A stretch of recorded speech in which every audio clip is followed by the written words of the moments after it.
Welcome back to another Wargames Delivered video. In this video, I'll show you how to paint your British 8th Army soldiers. Starting off with Pallid Bone, we're going to use this over all of the pants and the uniforms of the soldiers.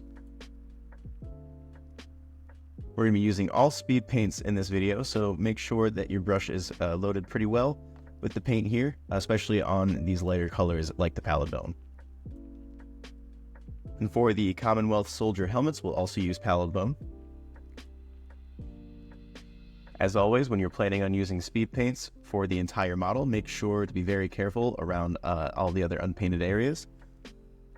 And now we'll move on to Peachy Flesh for all of the British, Scottish, and Irish soldiers. There are other options for your soldiers in the British 8th Army box, so we will go over a couple of those in this video today. Moving on to our Indian soldier here, we're going to switch over to warrior skin for all of the flesh bits on him. The majority of the British 8th Army are wearing shorts, so just be mindful of that and be sure to paint the knees that are exposed on their legs at the bottom. And we'll switch over to Battleship Grey to paint the turban. And now we'll move on to Grim Black for all of the boots on our 8th Army soldiers, as well as the middle section of all of our bayonet frogs. Just be very careful around the Pallid Bone here on this step. Now we'll switch over to Ghillie Dew for all of the socks and green bits on the models here. Now that the model is getting closer to being finished, you want to be a little bit more careful around the Pallid Bone and flesh bits that we've already painted. And we will continue on with Ghillie Dew here with the pouches on the uniform, the belt, the canteen, and the backpack. If you would like to try any of the new speed paints or the new Fanatic paints from the Army Painters line, be sure to visit us over at wargamesdelivered.com. Up next, we're going to switch over to Satchel Brown for all of the straps on the gun and the stocks of the guns as well. If you go over any areas with the Satchel Brown that are supposed to be metallic, don't really worry about that too much. We'll be going back with metallics later on, so just make sure to get all of the Satchel Brown areas covered here.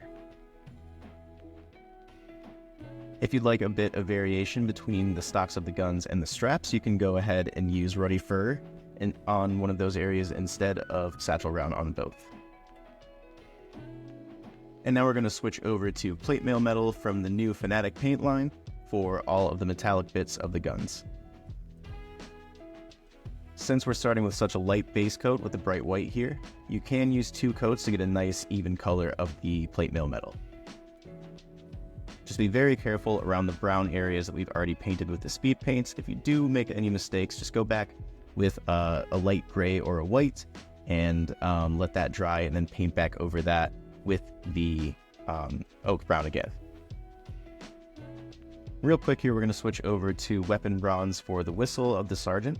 And now we're going to switch over to our wash step using strong tone over all of the gun areas and the whistle as well here on the sergeant. We're mainly just looking to cover the guns with this shade. As with all washes, give that about half an hour to 45 minutes to dry, and then we'll switch over to basing these miniatures. First off, we'll add texture paint to all of the miniatures here, and then we'll add basing glue to add all of our grass and foliage. Use a wet brush to spread the glue around the entirety of the bases here. And once the glue is spread out, add rocks and grass as you'd like. For our final step, we're going to switch over to matte black for the rims of the bases here. And after that, the British 8th Army soldiers are ready for the battlefield. Thank you guys for watching. Be sure to visit us at wargamesdelivered.com, and we will see you in the next video.